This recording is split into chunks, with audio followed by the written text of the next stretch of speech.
இனிய நண்பரே, வணக்கம். வாழ்க வளமுடன். நீங்கள் விரும்பி சுவைத்து மகிழும் வகையில் புதிய தமிழ்ச் சொற்களை அறிமுகப்படுத்தும் உயரிய பணியில் புதுச்சொல் புனைவோம் என்னும் இந்த புதிய வலையொலி ஓடை யூடியூப் சேனல் ஈடுபட்டிருக்கிறது.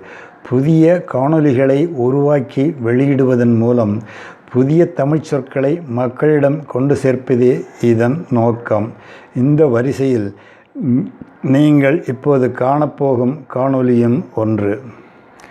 இந்த காணொளி உங்களுக்கு பிடித்திருந்தால் காணொளியில் காணப்படும் மணி அடையாளத்தை சுடுக்கி புதுச்சொல் புனைவோம் என்னும் இந்த வலையொலி ஓடையில் உறுப்பினராகச் சேருங்கள். உறுப்பினராகும் ஒவ்வொருவருக்கும் புதிய சொற்களை அறிமுகப்படுத்தும் காணொளி வெளியிடும்போது அந்த செய்தி தவறாமல் உங்களை வந்து அடையும்.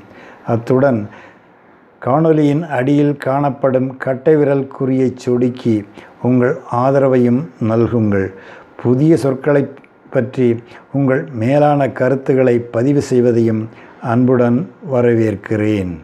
நண்பரே, இனி காணொளியை காணுங்கள். துயிலி, நைட்டி.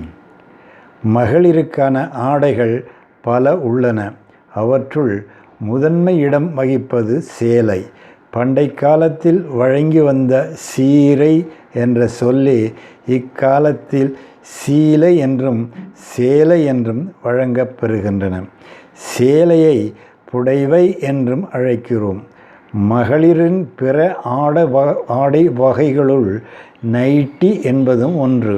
இரவில் துயிலறையில் அணிந்து கொள்வதற்காக இது உருவாக்கப்பெற்றது.